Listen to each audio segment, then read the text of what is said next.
Welcome to episode 4, season 2 of this spiritual fix. Today we're going to be talking about the hindrances that prevent us from meditating as well as from enlightenment. Stay tuned.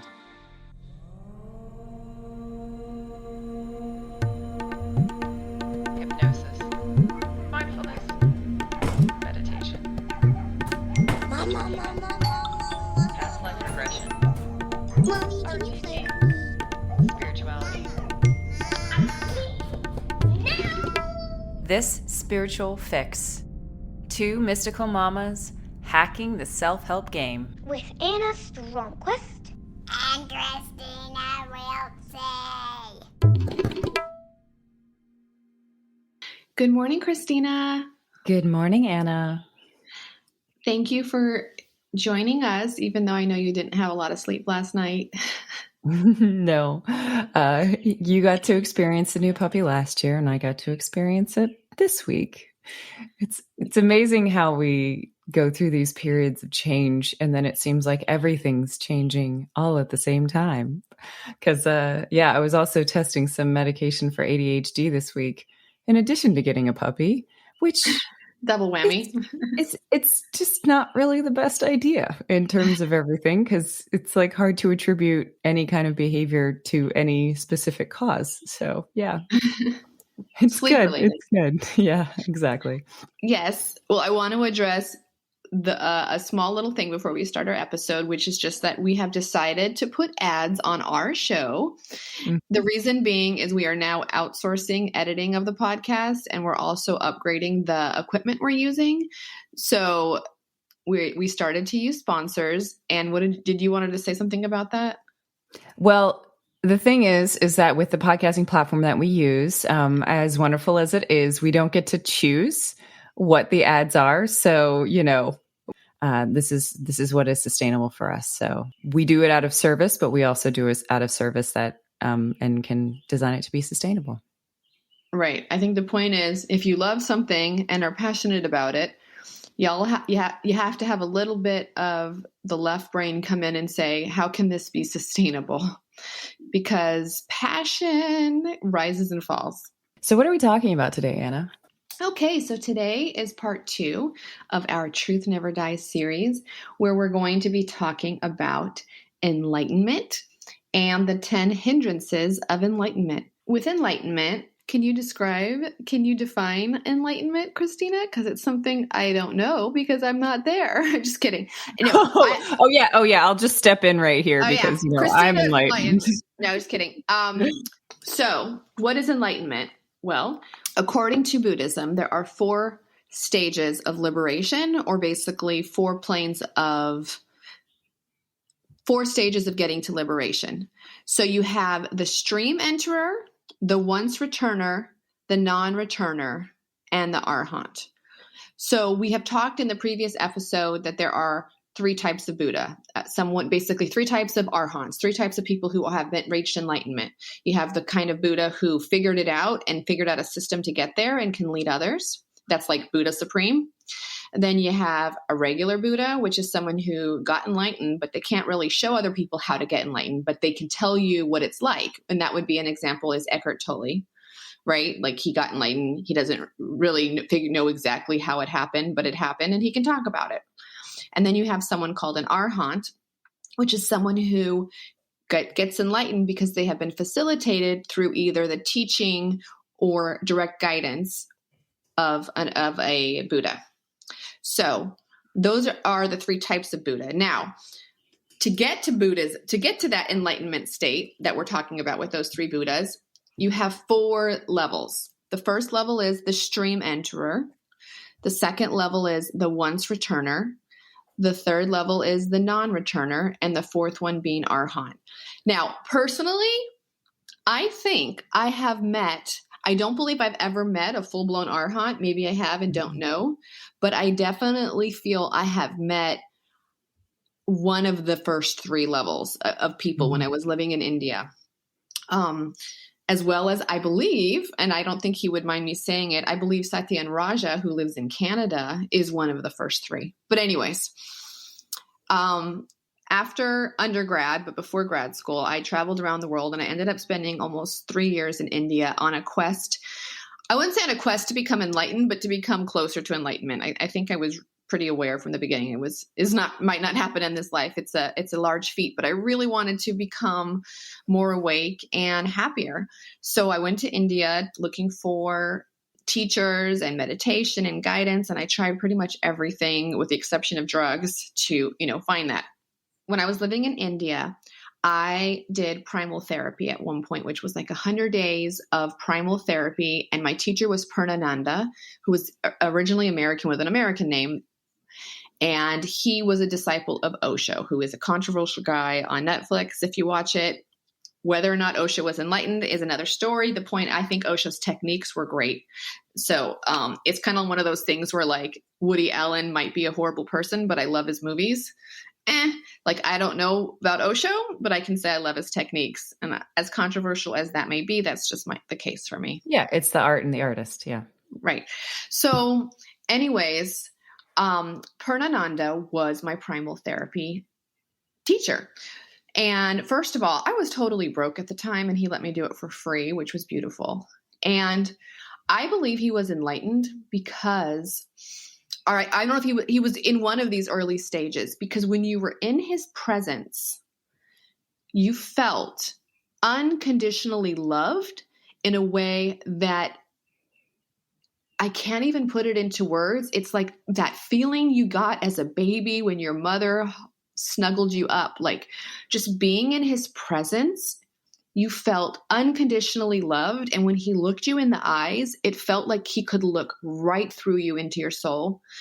It was so amazing. And he could be brutally honest and say cruel things, but the love behind his words and the love in his eyes was so deep and so pure that just being in his presence, I felt like you could go so deep and feel so supported and loved. And I have not experienced that with many humans or any other human really, or no, maybe, well, no, I don't think I've experienced that with other humans, that level of unconditional love. And he'd done a lot of work. I mean, he had lived in India, maybe 30, 40 years of his life. He was an older man and, he was just amazing. And the way that he interacted with his other people, and he was just such an example of unconditional love and awareness. So to me, I think he was in those higher states. Yeah. The second person that I would say that I believe was enlightened. Actually, I have more than 2 stories. I have a lot. So a second one would be the hugging saint Amaji.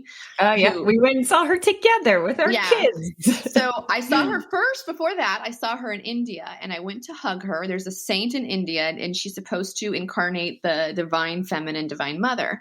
And people stand in lines to hug her. Thousands and thousands of people hug her in one night. So she has back pains. I mean, she just sits up there and hugs people. And when she hugs you, before you get in the line, there's a volunteer who asks you, what's your native language? And she has memorized saying, come home to mama, in like every language on the planet. So they figure out what is your language or dialect. They quickly whisper it in her ear. So when you come to hug her, she'll tell you in your mother tongue, come home to mama, as she hugs you. When she did that, I was like, let's go see her. I went with a friend. When I went up there to hug her, I fainted. I had something called a kriya, which is where you have your whole body responds physically and viscerally to the presence of Shakti, which is energy. So when she hugged me, I actually collapsed in her arm. Like think Michael Jackson concert, those people freaking out. I mean, I wasn't screaming, but I just hugged her out of curiosity. I was curious. I wasn't a devotee of hers, but I hugged her and I collapsed. Because the sensation of that much pure energy overwhelmed my whole system, that I felt as if I burst inside, that I had just turned into thousands and thousands or millions of atoms. So for a split second, I felt like I didn't exist. And then I immediately I opened my eyes, and then the volunteer said, you felt her, you get to sit next to her now. So what happens is anyone in the thousands and thousands of people in the crowd who hug her and actually had what was called this, I don't know what they called it. I was a total novice at this point of spirituality. I had no idea what it was. They're like, you can go up there and sit with her. So I went up on the stage, and there was about 50 to 100 more people up there that had similarly collapsed or were probably great donors or maybe volunteers. I don't know who they were, but I got up to sit up there for about 2 hours and sit next to her in her presence. And when I closed my eyes to meditate, because I'm like, what else am I going to do up here but meditate? Because everyone's meditating. It was like my brain was crystal clear. Like normally when you close your eyes and meditate, you have a lot of thoughts and jumble and it's just, you have a lot of thoughts and it's very hard to concentrate. And you spend like half the time meditating, trying to focus and concentrate. Being in the presence of this woman, when I closed my eyes, it was like there was nothing in my brain. It was just crystal clear and quiet. And I open my eyes and you see all this chaos. You see this circus tent. You see thousands of people. I mean, this is India. It's crowded and personal space is different there. You're just people jumble. Like you look outside you and you hear so much noise and so much chaos and so many people. But when I closed my eyes and meditated, it was crystal clear and quiet and calm. And I was like, I don't know who this woman is, but I am in the presence of someone who is somewhere that most humans do not get. That's awesome. Yeah. Yes. That's the experience. I feel like that is Shakti. My yoga teacher, from when I did yoga teacher training, she's Acharya Swami Devi, and I've mentioned her a couple of times. But she channels a ton of Shakti through practices that we've talked about before, which is, or we will talk about today, which is celibacy and basically yoga practices and devotion to her life as a yogi. And it's not quite the same, but it is very similar in the sense that she heightens any experience, any spiritual capabilities that you have or clarity that you have about an issue. Like when I get in her presence, I can just channel, because that's like one of my small connections to what are called the siddhis, which are the kind of supernatural powers that yogis can develop over time. And I should caveat that with like, I'm not an amazing yogi, but I just happen to have one of the siddhis, a couple of things that I can do. Right.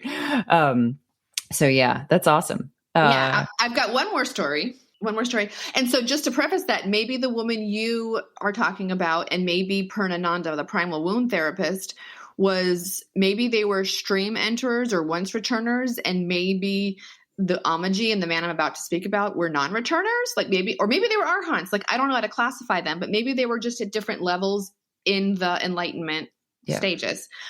Okay. So the last story I will tell today is my husband, before we got married, took me back to India because he was just always amazed that I had spent so much time there and he himself wanted to go. So we did a spiritual adventure tour with this Canadian teacher named Satyan Raja.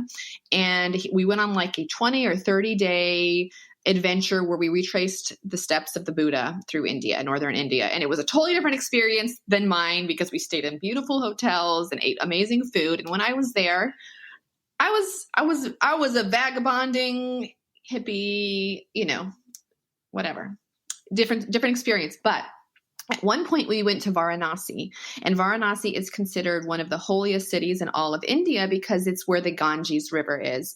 And the belief is that you can get a shortcut to nirvana, meaning nirvana is the state of enlightenment. And if you die in this city, you get instant access to nirvana if your body is burned and then deposited into the Ganges River. So because of it, it has the highest number of hospices in the world in this city because everyone wants to die in that city. And when you go to India, they don't put bodies in coffins. They carry them through the street on these caravans with marigolds. And if people are poor, then they're just carried through the street. So you see every day you'll see dead bodies being paraded through the street. And then they burn them on the river, Ganges, with some sort of wood. And I don't know what this wood does, but you do not smell burning flesh. So at any given time, if you're walking along the river in Varanasi, you'll see, 2 to a couple dozen funeral pyres, meaning human bodies being burnt. And then they toss the remains in the river. If the person's doesn't have enough money, they toss them in the river without burning them, like if they can't afford the wood. Yep. So the river, you don't want to go in that river necessarily because it is full of dead bodies and bones. and all that jazz. Now, although it is one of the most polluted rivers in the world, and like the fecal material is insane and there's dead bodies everywhere, dolphins still swim inland from the ocean. It's like this anomaly. Like, why would dolphins swim in polluted rivers? They don't normally do that. Dolphins will come swim up through the river because it's just considered so pure. It's like one of those things, a placebo maybe. Like, if you believe, it becomes amazing, or maybe it is amazing. And I knew a person, for example, who wanted to go into this temple there, and they're like, you have to bathe in the Ganges before you're allowed in this temple. It's a very holy temple. And they're like, you want me to go in there? Like, all those dead bodies? And it's just, it's a filthy river. But this person was like, I'm in India. Everyone else is swimming in this river. They want me to go in the river before I go into the temple. You're only in India once. Let me do it. So this friend of mine decides to go into the river. And keep in mind, when you are in India, your feet, the soles of your feet get black because of, I don't know if it's the pollution or the dirt, and you're going to wear sandals. Skin, like everything. Everything, your feet, or the heels of your feet are always black in India because no one's wearing sneakers there. It's so hot and humid. Everyone's wearing sandals, and then it can be dirty. So anyways, everyone's feet is dirty, and like you can scrub in the shower for hours and it does not come off. Okay. And not for hours, but you can scrub in the shower for a long time, and it's very hard to get off, and it sometimes doesn't. So anyways, this friend of mine was like, fine, I'm going to go get in the Ganges because I want to go into this temple, and I just won't put my head under. I won't drink the water. So they get into the water and they come out. And when they come out, they said they couldn't believe it. They were completely clean, that even the soles of their feet were like completely clean. They're like, something holy. There's something holy about that river. Anyways. Yeah. Well, I mean, I have the opposite story. I have the opposite story about that one too. I remember when I was in Varanasi one night, we ran into someone who we had done a Vipassana retreat with in Nepal, and didn't even know that they were in Varanasi with us. And they were really upset. They were crying on the banks of the Ganges. And it was because they had just come from a hospital where a Western tourist had gone into the Ganges, had a cut on his body. It had gotten infected, and he had turned yellow and died in 3 days, which is the other version of is the other experience of it. Right. And maybe it's the belief in it, and maybe it's the thing, but there are monks who will pray over rivers and lakes and clean them, and this lake and this river and the Ganges, especially below Varanasi, has, it has a lot of people paying attention to it. It has a lot of ascetics. It has a lot of all these, holy men and women who are concentrating on that and, kind of keeping it holy in addition to the holiness that's accumulated over millennia. Yeah. I mean, I put my feet in the Ganges in Rishikesh, which is much further upstream. And I was like, yeah, this feels clean because it had just come out of the mountains. So it was like, oh, it's a little bit better. So we're on the tour and we're doing the tourism thing. And there are tons of babas. In Varanasi, there are tons and tons of these babas, like these men who claim to be saints, claim to be enlightened, claim to be miracle performers, claim to be psychics, whatever. And a lot of them are fake because, they're walking around with just a loincloth on, and they call them the tourist babas because they're really just trying to make money off of people. And they might not necessarily be enlightened, or maybe they just think they are. Or maybe they have some siddhis, which are some special psychic gifts, and they think they're enlightened, but they're not. Well, anyways, when you walk through the streets of Varanasi, you're gonna see on a daily basis like 200 babas. There's probably thousands and thousands in the city, but I believe with those kind of numbers, the odds are probably one is actually enlightened. So we actually ran into one of them, which is to say, we're on the river of the Ganges, and I started to get that same feeling I got when I saw Amaji, which was this complete quiet in my heart and a feeling of unconditional love. And that when I closed my eyes, I felt quiet. And I said, Eric, someone here is emanating a very special presence. Do you feel it? And he stops what he's doing. He looks around and he's like, oh my God, I feel it. It's coming from him. And I'm like, you're right. It's coming from him. And then there was a man sitting on the steps with long dreadlocks. He's only in a loincloth, and he's just sitting there meditating on the banks of the Ganges. But this energy was like flowing out of him. It was so strong that we look around and we're like, why isn't anyone else feeling this? Like, like, I was surprised people were not lining up in the thousands to be near this man. It was so palpable. But for whatever reason, only Eric and I were like noticing it. And Eric, my husband, went up to the man and just bowed at his feet, basically just to be reverent and be like, you know what?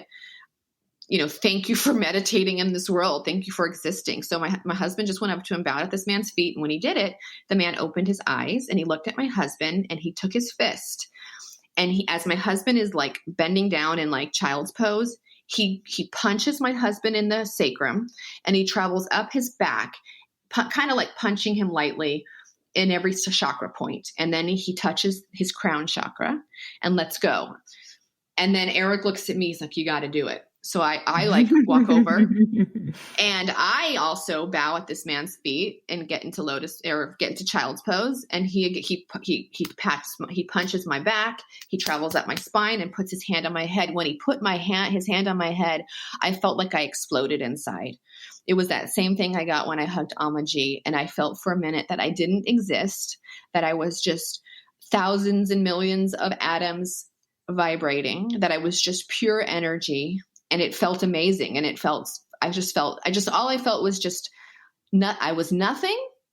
I was dissolved and I felt so much love. And we thanked him and we walked away and we both were like, that was amazing. And for hours and hours and hours that day, we were in total bliss. And we were like, anytime we thought of him, we were carried right back to that feeling. Now time has passed and I think I'd have to like really concentrate on thinking about that man to like get that feeling back. Maybe I could, but the point is we felt bliss for hours after seeing him. And I had already experienced it. It's still up there as one of the most powerful experiences I've had. And it was definitely my husband's. So awesome. Again, was that man an arhat? I think he must have been. I don't know, but he was definitely on somewhere in this level, these levels of enlightenment. I've never felt like what or maybe I have, I just can't remember it, of like the washing over, but you're so amazing at channeling energy. You'll just like go into a kriya at any point. Well, I think it has a lot to do with expectations, just to be honest, because before those experiences with Amaji and the saint on the river, I visited in India so many people who claim to be enlightened.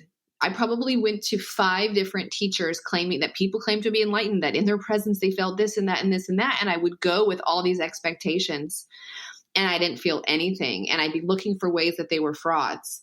And I never felt anything in those people's presence. And it wasn't until I guess something happened. I don't know what, but at some point I was like giving up expectations. I was like, I don't know what enlightenment is. Let me let go what I think enlightened person looks like or acts like.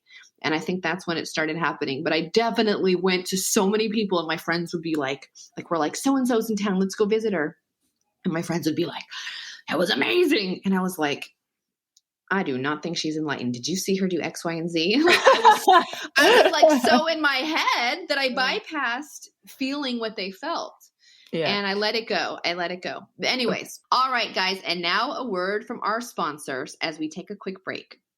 Hi, Kristina, co-host of This Spiritual Fix. Has listening to our podcast stirred up something for you with the primal wounds? The good news is you have access, and that is the first step to transforming these wounds. We created support packages to help you through this process, and they're available on our website, www.thisspiritualfix.com. These packages were designed by Anna and I, combining techniques and hacks from our own experience working through our own wounds. Each packet contains a workbook and 2 meditations, one about forgiving those who have wounded you, including yourself, and one about reprogramming old beliefs. You can buy an individual support package, or for those next level processors, all 5 packets: abandonment, injustice, rejection, betrayal, and humiliation. Available on our website and our shop. All right, we're back, and it has occurred to me that we just spent so long giving you stories, we have not even gotten to the meat of what we wanted to discuss today. Sorry about that. I hope you came for the stories. Okay, so what we're talking about today are the 4 levels of enlightenment. And when we talk about the 4 levels of enlightenment, we're talking about the overcoming of the 10 hindrances. Okay. So there are 10 hindrances, meaning, okay, so the idea is we are all enlightened anyways, like we are all enlightened, but we have crap on us. So the way that Osho said it was, you don't need to learn anything new. You need to unlearn the untrue. So I love that. That's like a great way of saying it. Yeah. Like you don't need to learn to be enlightened. You don't need to get to be enlightened. You need to unlearn all the crap holding you back from your true self, which is an fully realized enlightened being. Okay. So in that sense, the way that we define the 4 planes of liberation, or we're going to talk now about the 10 hindrances. And then at the end, I'm going to tie it back into how that corresponds to the liberation stages. So there are 10 hindrances, meaning there are 10 things keeping us from being our true, fully realized self. I'm going to read them real quick, and then we're going to talk about them, okay? So number 1 is permanent personality. Number 2 is doubt. Number 3 is attachments to rites and rituals. Number 4 is attachment to sense desires. Number 5 is ill will. Number 6 is craving for existence in form. Number 7 is craving for existence in formless, Chris's personal favorite. Number 8 is conceit. Number 9 is restlessness. And number 10 is ignorance. So these are basically the 10 things that are keeping us fucked up. Okay. Just kidding. But that's it. That's it. These are the 10 things that if we were to get rid of all of them, we will be fully realized. And if we get rid of some of them, we become stream enterers. If we get rid of a few more, we become once returners. Then we become non-returners. And if we get rid of all 10, we are arhants. So let's talk about these hindrances. And let's all keep in mind, like, maybe we'll get enlightened in this lifetime. But regardless, it'd be great if we can all strive to let go of these hindrances, right? Yeah. Yep. Okay. So number 1 is permanent personality, which is basically ego. Like permanent personality is like, hi, everybody, I'm a Leo and I'm a second born and I'm from this religion in that country. And this is what I like. And this is what I don't like. So it's like the character you have created in this world to interact in this world, which we all kind of need characters to kind of survive in reality and society. But it's attachment to this permanent personality. It's thinking that is who you really are. This construct you've created is not really who you are. You're really just a soul in a body, or a body and a soul. But, you know, this character you've created with all your likes and dislikes and attachments to identity, that is one of the biggest hindrances. Number 1, permanent personality. So interestingly, I used to have a person who would say, don't mind my personality. It's just the cup that I fill up with my light, or something like that. But this was a person who... That gave me chills. I love that. Yeah. But like, this was also a person who would look at someone and only see the light and not see the cup, and then get in trouble because of it. I say get in trouble, but like kind of get in heart trouble, in the sense of like, you can fall in love with someone's higher self, but if their cup is still like dirty and like opaque and like it's real hard to see their light, like everybody else can't see their light and they're not acting in their light, then, and they're only acting out of their small self or their personality, their permanent personality, like it can be a little tough and heartbreaking, right? Because you're like, I see how beautiful you are. Well, you're just an asshole. That's how I felt Purnananda saw me. Like I was thick in those primal wounds therapy. I was sobbing, snot coming out of my face, and he only saw what was in the cup, you know? Yeah. It was beautiful. I love this quote: see the light in others and treat them as if that's all you see. Yeah.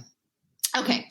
So, and just to add to that, my husband's teacher uses the word character a lot. And so my husband will be like if he does something annoying, he's like, that's just my character. Meaning like, that's not really him. It's just the persona he's created. And he's aware that that's not really him. So anyways, that's number 1. Number 2 is my personal favorite, and that one is doubt. So ironically, having experienced all that I've experienced, and I have even more stories on top of the ones I've told today that would make it think that I have no doubt about the possibility of enlightenment, or that enlightened people exist. Doubt definitely, it's like, I think out of sight, out of mind. It's like, if I'm not experiencing it on the daily, I just don't believe it anymore, kind of thing, or something. But doubt is one. Yeah. And I think we all experience doubt. Like you all might hear my stories and be doubting me right now. There's your hindrance. Yeah. Also, it's the doubt of like, I feel like it's the doubt in your own ability to do it, or the doubt that you're actually making progress. We've talked a lot about the boulders and how sometimes you have the big boulders and sometimes you have the little pebbles. And when you kind of are going down the path and it feels like you've regressed, then that's a huge opening for doubt to come in and say, hey, you're not actually doing anything. You're just thinking you're doing something. And then, you know, there's skepticism is so prevalent and very, very strong in our culture. And it's easier, even though there's plenty of scientific evidence to actually prove that a lot of this stuff is true. And there's a lot of scientific backing for it. It has not become accepted by the mainstream. And so doubt is not just coming from yourself and your own self-doubt. It's coming from a lot of external factors as well. And it's best to just honestly take a dose of it and be like, okay, I'm hearing all this stuff and all these things, but I have experienced something and I can maybe try and write that down when I do experience so that I can go back and actually remember and not have so much doubt. Mm-hmm. Number 3 is attachments to rites and rituals. I feel like I don't do that one. I don't have any rites or rituals. I've pretty much given up my affiliation with organized religion. So I don't attachment to rites and rituals. I don't do that one. I'm enlightened, guys. Just kidding. I think this one's really interesting because when you go to Vipassana, for any of you listeners who have gone to Vipassana, he talks about you can't have a mantra, you can't have all these different things. And if you've listened to any of our episodes in the past, you know, I've talked about what are things that can help you to get to a better state of meditation, as opposed to just kind of having the school of hard knocks in which you're just watching your breath. Candle gazing, mantras, pranayama, being next to an enlightened person, like all of those things are things that can help. The trick is that if you become attached to the ritual and you can only get to your meditative state through that ritual, it's a really good thing, but it's also a really good thing to not become attached to it too much, because then the ritual supersedes the actual experience of it. Right. So, and that's really what we're talking about here is that, you know, if you're going to circumambulate a temple 10 times and you're just going to be thinking about your laundry list of things to do, that's a lesson in and of itself, but that is not the ritual. That's not what the ritual is meant to evoke in you. And so, you know, it's not a checklist. It's not rituals are not a laundry list. It's not like, hey, if I do this many prayer bead, like when you have the prayer bead things and you're kind of going through them and doing your mantra or doing your things. Oh, if I do this, like, yeah, it's good homework, but make sure to recognize that your attachment to that ritual in order to get somewhere or be able to do something could be a hindrance. Right. Next one, number 4, I'm guilty of this one. Attachment to sense desires. So that would be the sensual pleasure of sex, the sensual pleasure of food, massage, maybe. I don't know if massage would go in there, but yeah, basically attachment to sense desires, which I am guilty of. I used to in the afternoons of Vipassana, when you're an old student, you cannot eat any food. So you ate at 6:30 in the morning and then you ate at like 11 because you took a precept, you took an agreement that said that you weren't going to eat afternoon. And I literally lived for breakfast.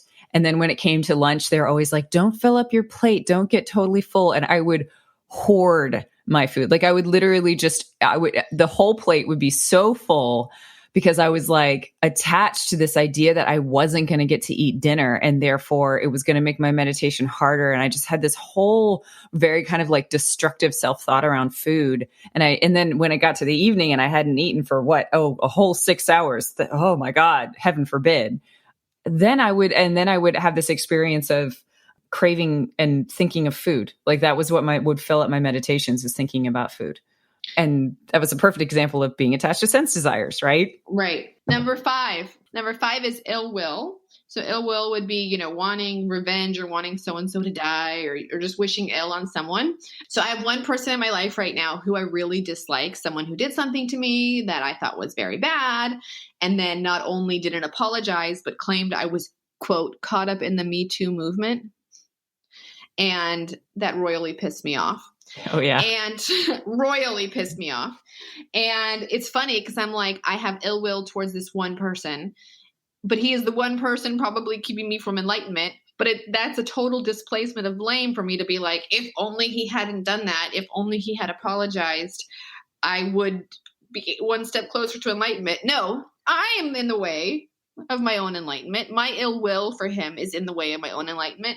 I really need to sit down and do some true forgiveness, ho'oponopono, to this person. I need to go back, listen to episode 14 on forgiveness. Forgive him. That's a side story for another day, but I'm sure almost everyone listening who is not enlightened has someone in their catalog of pain that you have some ill will towards. And that's holding us back from enlightenment, guys. Yeah. And it's not, does it apply the same if someone has ill will towards you, or is that just more indicative of self-growth, or more indicative of your permanent personality causing other people? Don Ruiz, Miguel, and don't take anything personally. Right? Like, who cares? Everyone can hate you. Who fucking cares? That's their karma, not yours. All right. Yeah. Number 6, craving for existence in form. So I probably have that. And then number 7 is craving for existence in formless. Chris has that one. So Chris is always saying, well, I'll let Chris talk about it, but Chris says, I don't want to be on this earth. She has this existential thing about like not wanting to be in a human body. And that is craving for formless. It's a hindrance. I, on the other hand, probably have a craving for existence in form, meaning I don't want to die. I want to stay here. And even if I do die, I want to come back because I love Earth and I love my family and I love all the people I get to meet over here. So I have craving for existence in form. And Chris? Yeah, my craving for existence and formless comes up as like very like obvious, like I don't really like human, which is actually a mantra I'm trying to change at the moment. It is something that does come into my mind a lot. But for me, it comes up when I'm meditating, and I know I've talked to a lot of people about this, is this experience when you finally feel like you're on the brink of going into a deep state of meditation, and you're so eager, or maybe some people are scared of like kind of diving into the deep end of that experience, that it just yanks you straight back out.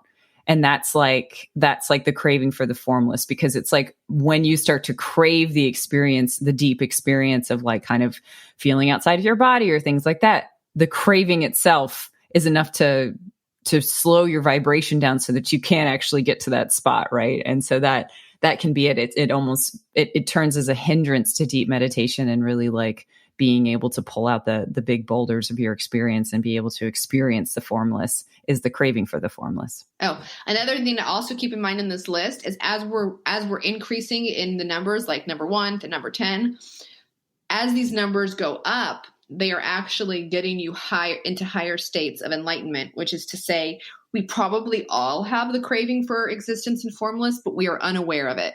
Like I know that I've only very seldom in deep meditation and vipassana been like, holy shit, I don't want to fucking be alive anymore. I don't want to be a human. This fucking sucks. It's one thing after another. It's one karma after another. It's craving aversion on top of craving aversion, attachment.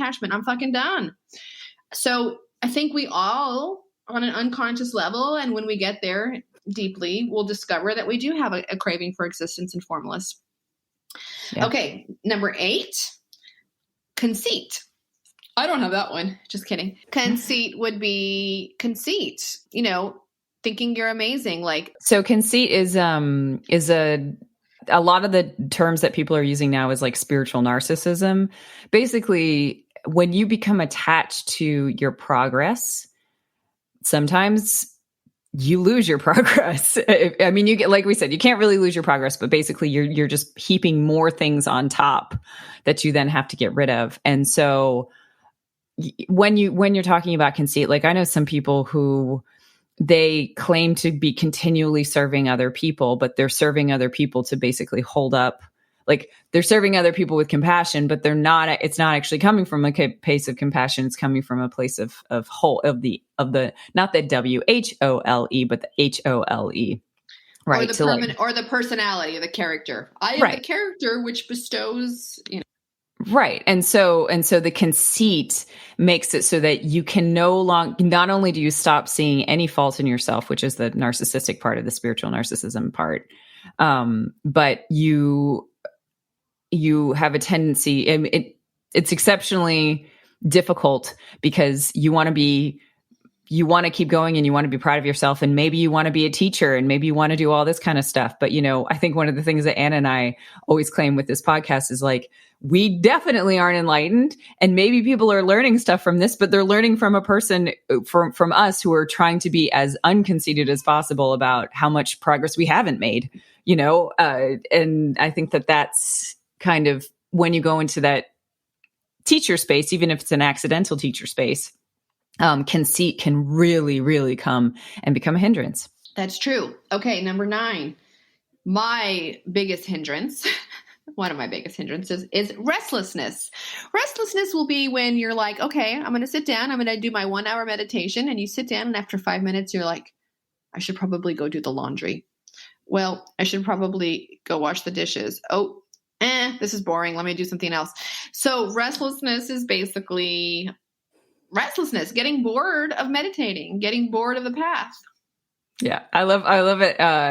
S.N. Goenka in the Vipassana, when he talks about these hindrances, I love it. He has this story. It's like, I'm sitting.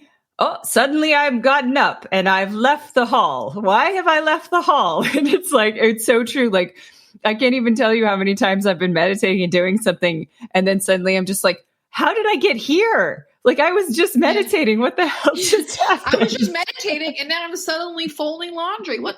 Okay, it's a folding laundry meditation. No. It's a folding laundry meditation. No. Yeah. Yes.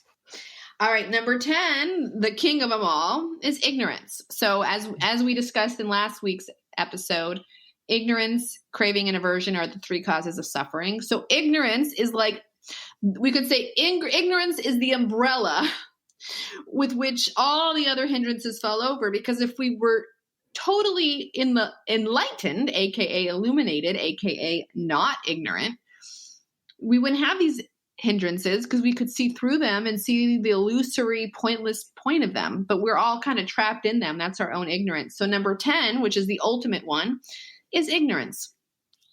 Yep. Okay, so now going back to the 4 type planes of enlightenment that we spoke about first, I want to now talk about them a little bit more now that we understand them.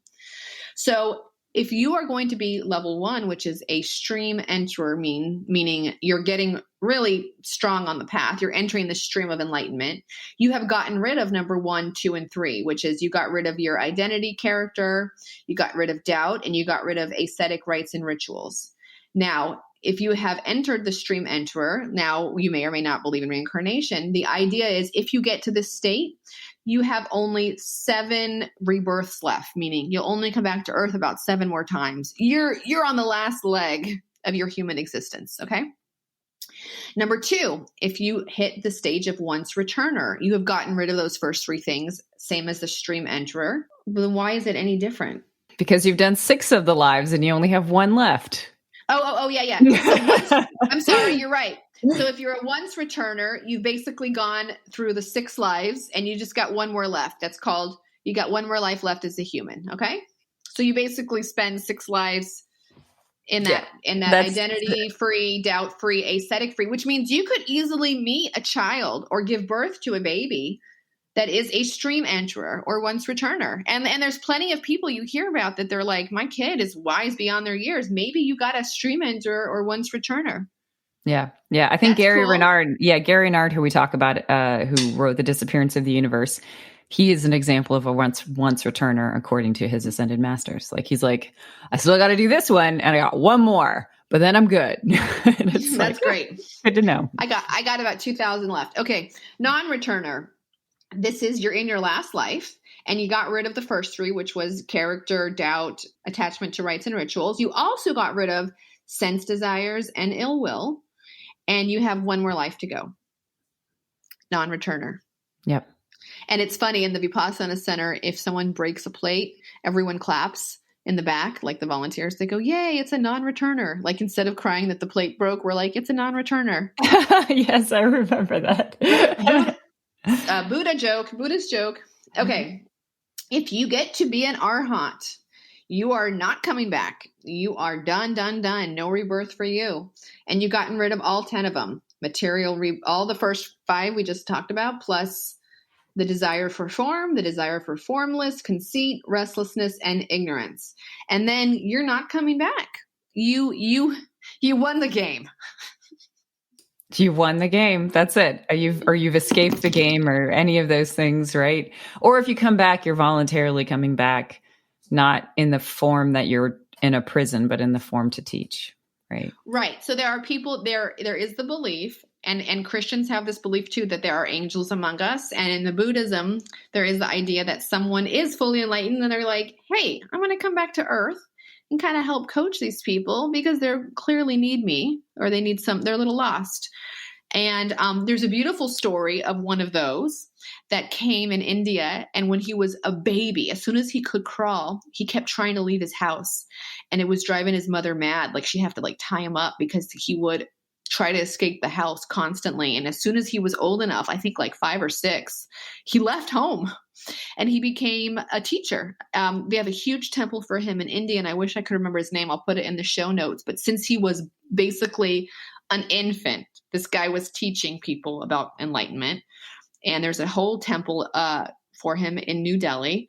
And the statues of him were of him as a little boy, because even as a little boy, he came with all the full knowledge of enlightenment. And he was like, I came to teach this for you. Sorry, Mom, tied your baby up to a chair. It didn't work. The baby got away. Anyways, I thought that was fascinating. And I will definitely put the link in the show notes. And when you go visit the temple, it's Enlightened World, according to this little boy. But my memory might be wrong. Have you been there? I haven't been there, but I did go to a wax museum in Thailand that was full of monks.